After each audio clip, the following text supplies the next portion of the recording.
Welcome back to our channel. The world stage has been bustling with significant events lately, impacting economies and political landscapes globally. Today, we delve into a particularly complex issue stemming from recent U.S. economic policies and their far-reaching consequences. We'll explore how major corporations are reacting, the tangible effects on everyday consumers, and the shifting dynamics in international trade. Stick around until the end, as we'll be drawing some crucial conclusions from these developments. Before we dive in, if you find our analysis insightful, please consider liking this video and subscribing to our channel. Your support is vital for us to continue bringing you in-depth reports like this one. Also, let us know in the comments where you're watching from. We love hearing from our global audience. Trump envisioned that a 25% tariff would act as a shield, safeguarding the U.S. economy. However, the reality unfolded quite differently, resembling less of a protective measure and more of an economic shockwave with unintended consequences. This policy, aimed at revitalizing domestic manufacturing under the America First banner, instead triggered a cascade of events that shook major industries. Key players like John Deere and Ford, iconic American manufacturers, found themselves navigating a treacherous new landscape. Rather than bringing production home, they began relocating operations overseas, seeking refuge from escalating costs and trade uncertainties. This corporate exodus became a stark symbol of the policy's backfire. Meanwhile, the burden shifted onto the American populace. Car prices began to climb, household necessities became more expensive, and the cost of equipment essential for various sectors started to skyrocket, painting a grim picture of the tariff's domestic impact. You're likely familiar with the John Deere slogan, "Nothing runs like a deer." It's a testament to American engineering and reliability, a brand deeply ingrained in the nation's agricultural identity. However, recent events have added a painful twist to that phrase. Now, it seems John Deere itself is running its production lines all the way to Mexico. News outlets reported extensively on this shift, with headlines confirming that John Deere is moving significant portions of its production, specifically from its Dubuque Works facility in Iowa, to a new facility being established in Ramos, Mexico, with the transition expected to be completed by the end of 2026. This wasn't just a minor adjustment. It represented a major strategic pivot for the agricultural machinery giant. The decision sent ripples through the farming community and the broader economy, leading to the unfortunate loss of hundreds of U.S. jobs and raising serious questions about the future of American manufacturing in the face of such economic pressures. Please remember to watch this video until the very end, as we will be summarizing the key takeaways and offering our final analysis on this complex situation. John Deere, undeniably one of the most emblematic names in the history of American agriculture, made the strategic, albeit controversial decision to relocate a segment of its manufacturing operations from the heartland state of Iowa down to Mexico. This move wasn't undertaken lightly. It represented a fundamental response to the changing economic pressures, including the impact of tariff policies. The relocation of production, particularly involving the historic Dubuque Works facility, signaled more than just a geographical shift. It was a move that reverberated throughout the entire agricultural sector.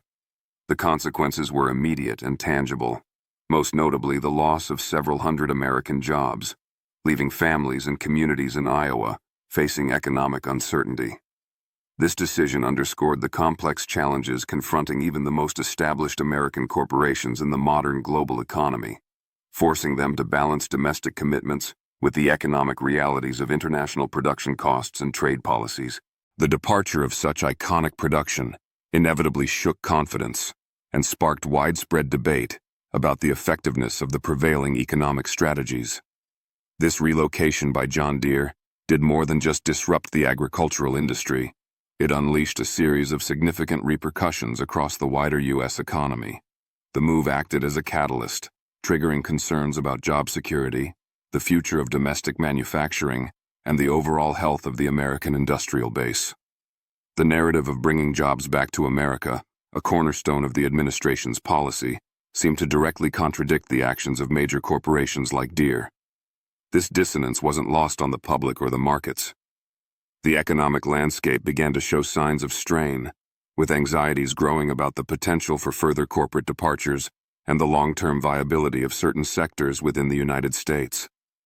The decision highlighted the intricate interplay between national economic policies and the globalized nature of modern business, demonstrating how protectionist measures could inadvertently push companies to seek more favorable conditions elsewhere, ultimately impacting the very economy they were intended to bolster.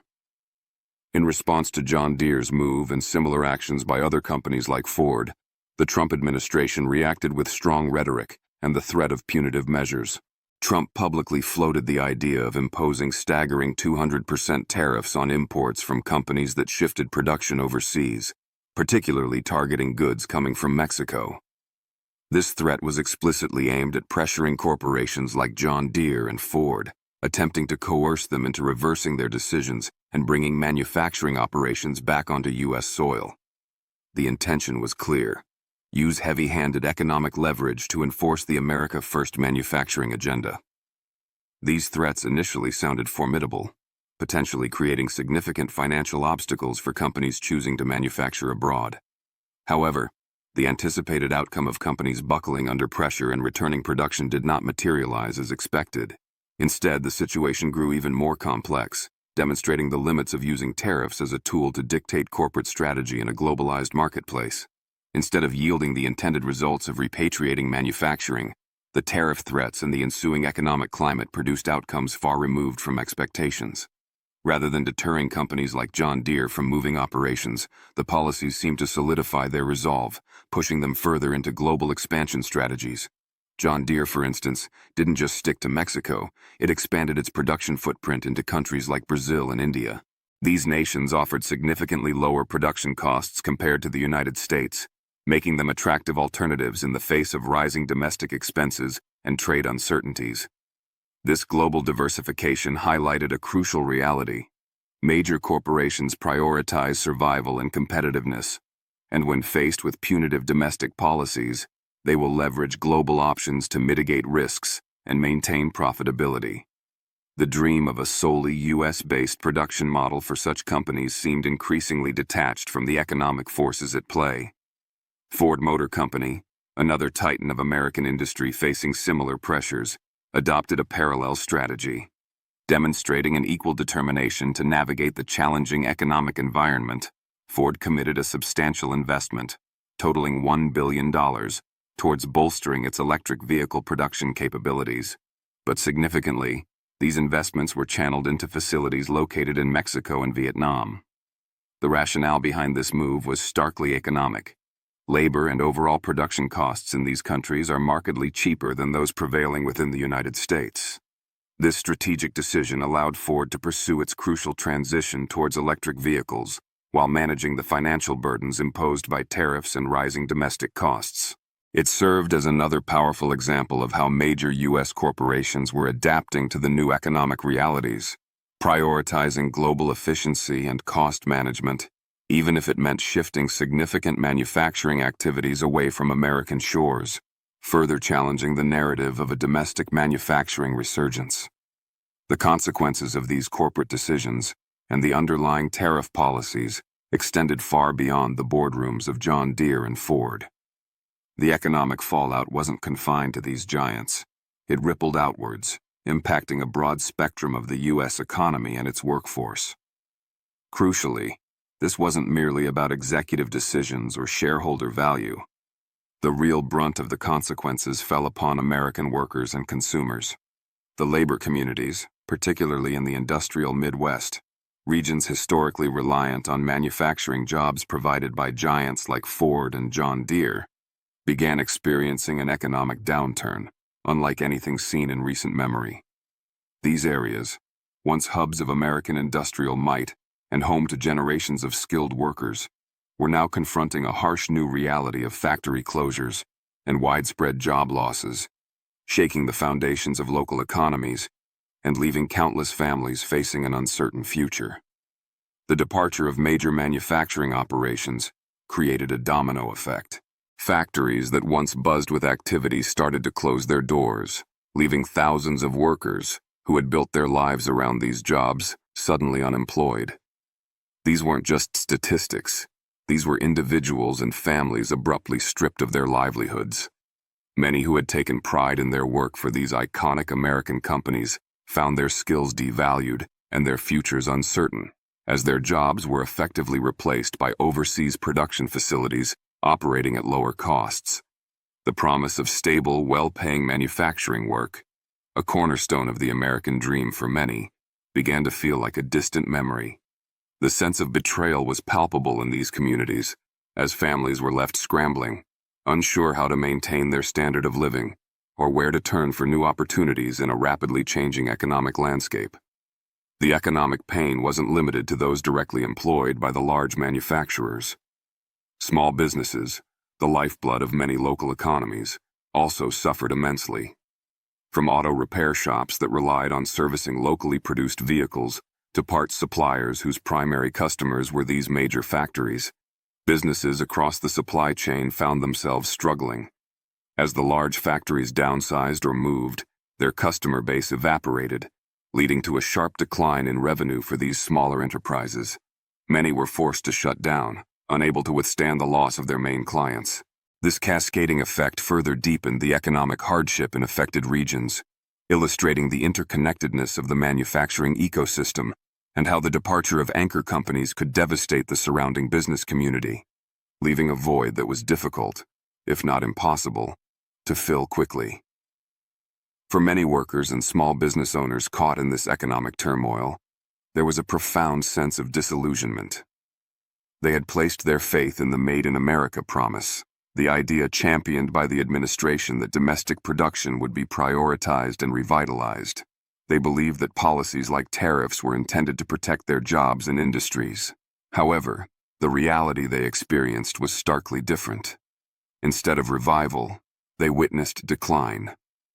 The dream of a secure manufacturing future within the U.S. seemed to transform into an illusion, replaced by the harsh realities of plant closures, job losses, and struggling local economies.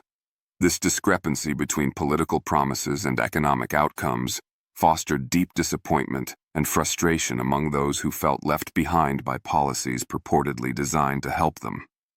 The challenges faced by American workers became multifaceted. It wasn't solely the immediate risk of losing their current jobs that loomed large, it was also the pervasive uncertainty about their future prospects. As major companies shifted production overseas, the availability of comparable manufacturing jobs within the United States dwindled. New job opportunities in these traditional industrial sectors became increasingly scarce, leaving displaced workers with limited options. Many faced the daunting prospect of needing to retrain for entirely different fields or accept lower-paying jobs, further straining household budgets. This environment created a climate of anxiety and instability, where the path forward was unclear and the promise of economic security felt increasingly fragile for a significant portion of the American workforce. These workers, who had once been the proud backbone of major American corporations, embodying the nation's industrial strength, were now grappling with feelings of disappointment and a growing fear about what the future held. The stability they had relied upon seemed to evaporate, replaced by economic precarity. The looming uncertainty wasn't just about individual job losses. It reflected a broader anxiety about the direction of the U.S. economy and the sustainability of the manufacturing sector they had dedicated their careers to. This widespread sense of unease underscored the human cost of these economic shifts and policy decisions, highlighting the deep impact on the lives and outlooks of ordinary Americans. It's crucial to understand that the administration's tariff policies, particularly those championed by Trump, were initially presented with the explicit goal of reviving U.S. manufacturing. The expectation, or at least the stated objective, was that imposing tariffs on imported goods would make domestic production more competitive, thereby encouraging companies to keep or return their manufacturing operations to the United States. This strategy was rooted in a protectionist ideology aimed at bolstering American industries and creating jobs domestically. The narrative sold to the public was one of economic patriotism, where tariffs would shield American workers and companies from foreign competition and lead to a resurgence of the Made in America ethos. However, the actual sequence of events diverged dramatically from this intended narrative. Instead of fostering a domestic manufacturing boom, the tariff policies, coupled with the complexities of global supply chains and retaliatory actions from other nations like China, created an environment where the opposite occurred. What actually happened was a stark departure from the expected outcome. Major American corporations, faced with increased costs for imported components due to tariffs and the instability of trade relations, began to view domestic production as increasingly risky and expensive. This led to the counterintuitive result of companies accelerating their plans to move production overseas rather than bringing it back, directly undermining the policy's stated goals. The divergence between the intended and actual outcomes highlights the intricate and often unpredictable nature of global economics. Rather than bringing companies back to the U.S., the policies inadvertently incentivized major players like Ford and John Deere to become pioneers in shifting production abroad. They weren't simply reacting passively. They were actively seeking out more stable and cost-effective manufacturing environments in places like Mexico, Brazil, India, and Vietnam. This proactive migration demonstrated that in today's interconnected world, corporations operate with a global perspective, prioritizing financial stability and market access over nationalistic policy pressures when the two conflict. The result was an exodus, not a homecoming, of key manufacturing capabilities. Why did this happen? The fundamental reason lies in the economic realities of globalized production in the 21st century. In today's world, the cost structures and logistical complexities often make manufacturing certain goods within the United States significantly more expensive than in other regions. Factors like labor costs, regulatory environments, and proximity to emerging markets play crucial roles in corporate decision-making. While Trump's tariffs may have offered some short-term advantages or political talking points for certain segments or workers, they failed to override these fundamental economic calculations for many large corporations. The cost of production within the U.S., exacerbated by the tariffs on necessary imported parts and the ensuing trade disputes, simply became too prohibitive for some companies to sustain profitably without looking elsewhere. For many of these corporations, the decision to move production wasn't necessarily a rejection of patriotism, but rather a strategic choice driven by the imperative of survival in a highly competitive global marketplace. Faced with a choice between absorbing higher costs and potentially losing market share, or relocating production to maintain profitability and competitiveness, many chose the latter. These companies effectively prioritized their long-term survival and obligations to shareholders over adherence to a protectionist policy that, from their perspective, made less economic sense. This starkly illustrates the tension between national economic goals and the operational realities faced by multinational corporations in an era defined by global supply chains and international markets. The ramifications extended beyond individual companies. The situation exposed a deep-seated vulnerability within the U.S. economy. The reliance on intricate global supply chains meant that disruptions, whether caused by tariffs, political instability, or unforeseen events, could have severe consequences. The difficulty in finding spare parts, as mentioned earlier, was a direct symptom of this fragility. U.S. factories struggled to maintain operations when crucial components, often sourced internationally, became scarce or prohibitively expensive due to tariffs or retaliatory measures. This not only hampered production, but also escalated tensions further, creating a cycle of economic disruption that impacted businesses and consumers alike, revealing the double-edged sword of global interdependence. Adding another layer of complexity was the international response, particularly from China. The initial U.S. tariffs provoked swift retaliation. China responded with its own significant tariffs, imposing levies of up to 125% on a range of U.S. goods. This move escalated the trade dispute into a full-blown trade war, creating further instability and economic pain for industries caught in the crossfire. The tit-for-tat imposition of tariffs disrupted established trade flows, increased costs for businesses on both sides, and created uncertainty that rippled through global markets, demonstrating the significant risks associated with protectionist policies in an interconnected world economy. China's actions went beyond retaliatory tariffs. In a move with significant geopolitical implications, China began reducing its vast holdings of U.S. Treasury bonds. Concurrently, it started promoting the use of its own currency, the renminbi, yuan, and the euro in international transactions, actively seeking to diminish the global dominance of the U.S. dollar. This strategic maneuver signaled China's intent to reduce its dependence on the U.S. financial system and establish a parallel economic infrastructure less reliant on the dollar. While the immediate impact was gradual, the long-term implications for the U.S. dollar's status as the world's primary reserve currency were profound, representing a quiet but significant challenge to America's global financial leadership. The automotive sector felt these impacts acutely. Tesla, a symbol of American innovation, faced immediate consequences. As tensions rose and tariffs were implemented, Tesla was forced to suspend shipments and halt new orders for its U.S.-made models in the lucrative Chinese market. This disruption dealt a significant blow to the company's bottom line. Within just a couple of days of these trade actions intensifying, Tesla's market valuation plummeted by over $2 billion. This dramatic drop served as a stark illustration of how interconnected global markets are and how quickly trade disputes and tariff policies could inflict substantial financial damage on even the most high-profile corporations, regardless of their country of origin.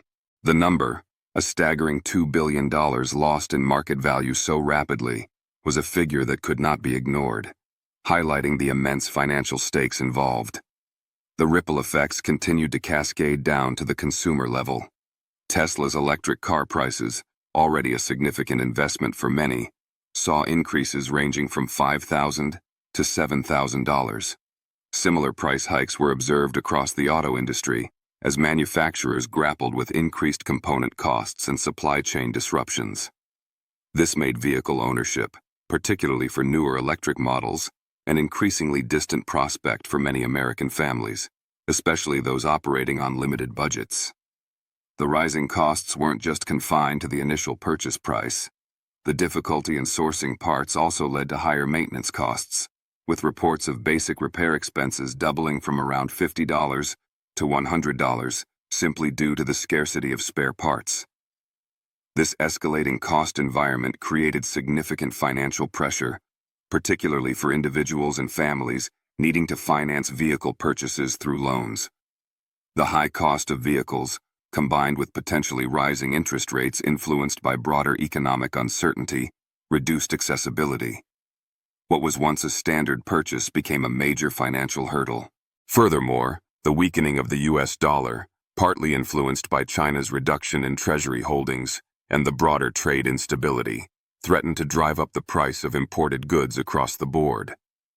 This could lead to sustained inflation in the future, making everyday consumer costs, from groceries to electronics, significantly more expensive, and putting additional strain on household budgets already stretched thin by rising vehicle and maintenance expenses.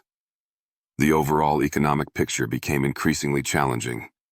The combination of retaliatory tariffs, disruptions in global supply chains, reduced holdings of U.S. debt by major players like China, and the shift towards alternative currencies created a complex and potentially volatile economic cycle globally.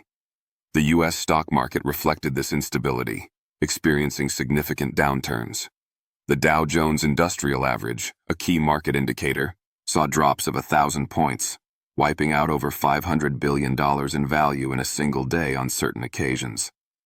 This wasn't just a temporary blip. It signaled deep market anxiety about the strong impact of China's measures and the broader trade war on U.S. industries, exports, and the overall health of the economy. Looking ahead, the situation raises critical questions about the future trajectory of the U.S. economy and its position in the global order. The Made in America dream, heavily promoted as a central policy goal, seems increasingly challenged by the realities of global competition and the unintended consequences of protectionist measures. The exodus of major manufacturers like John Deere and Ford, coupled with rising consumer costs and trade tensions, paints a picture of an economy grappling with significant headwinds. While the initial intent of the tariffs may have been to protect domestic industries, the actual result appears to be a complex mix of economic disruption, job losses in key sectors, and a potential erosion of America's competitive standing in certain global markets. The long-term impact on the U.S. agriculture industry, a sector deeply intertwined with companies like John Deere, is particularly concerning. The decision by Deere to move production to Mexico and expand elsewhere was met with fierce backlash from American farmers, who felt betrayed by a brand they had relied on for generations. Facing rising equipment costs due to tariffs and the potential disruption of parts availability, farmers organized boycotts and expressed deep frustration. Many began switching to alternative brands like Kubota, Ajiso, and Case IH, which were perceived as offering more flexible repair policies and potentially greater long-term reliability in the face of software restrictions imposed by Deere. This shift not only impacted Deere's domestic sales, with dealerships in the Midwest reporting drops of up to 40%, but also signaled a potential fragmentation of the established agricultural equipment market. The challenges faced by the agriculture sector highlight a broader trend: the increasing role of technology and automation. While automation offers potential efficiency gains, it also displaces traditional labor, adding another layer of complexity to the economic adjustments facing rural communities. GPS-controlled tractors, AI-powered harvesting machines, and field-scanning drones are no longer novelties, but increasingly common tools. However, Trump's protectionist policies, aiming to preserve an older model of manufacturing, seemed disconnected from this technological shift. Instead of fostering innovation domestically, the policies inadvertently created conditions where companies like Deere felt compelled to move production to remain globally competitive, potentially hindering the adoption of new technologies within the U.S. agricultural sector itself.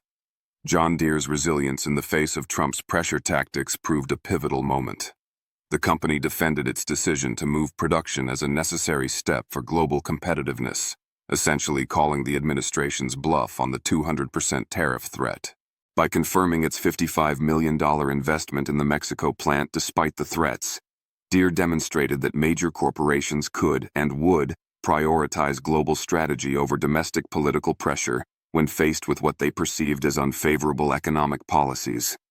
This established a precedent, suggesting that other American companies might follow suit if similar conditions arose, making it significantly harder to protect domestic production solely through tariffs without addressing underlying cost and competitiveness issues. The battle wasn't just about one company. It signaled a potential shift in the power dynamic between the government and multinational corporations. Ultimately, the narrative surrounding Trump's tariffs reveals a complex interplay of economic theory, political ambition, and global realities. While the stated goal was to protect American workers and revitalize domestic manufacturing, the policies implemented appear to have had significant unintended consequences. The departure of iconic companies like John Deere and Ford, rising costs for consumers and farmers, increased trade tensions, and challenges to the U.S. dollar's global standing all point towards a strategy that may have backfired. The American consumers and workers, the very groups the policies were meant to protect, seem to be bearing a substantial portion of the cost through higher prices and job uncertainty. The dream of a manufacturing renaissance, fueled by protectionism, has collided with the complexities of a deeply interconnected global economy, leaving a trail of economic disruption and shattered expectations. Can the U.S. economy recover from these shocks?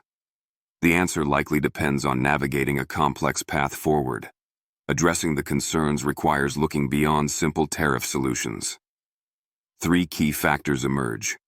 First, supporting domestic industries, perhaps through targeted subsidies, workforce retraining programs, and investment in innovation, could help mitigate the impact of global cost pressures and encourage companies to invest domestically, particularly focusing on small and medium-sized farms and businesses vulnerable to bankruptcy. Second, strengthening domestic supply chains and investing in infrastructure is crucial to reduce reliance on foreign imports for critical components, making U.S. production less susceptible to global disruptions. Finally, trade policies may need recalibration. Adjusting existing agreements or forging new bilateral and multilateral partnerships could create a more stable and sustainable global trade environment, minimizing the risks associated with tariff wars and increasing access to essential global markets for U.S. companies. Consumers also have a role. Supporting American-made goods sends a signal, but policy adjustments are paramount. The future hinges on adapting to, rather than simply resisting, the realities of the global economy.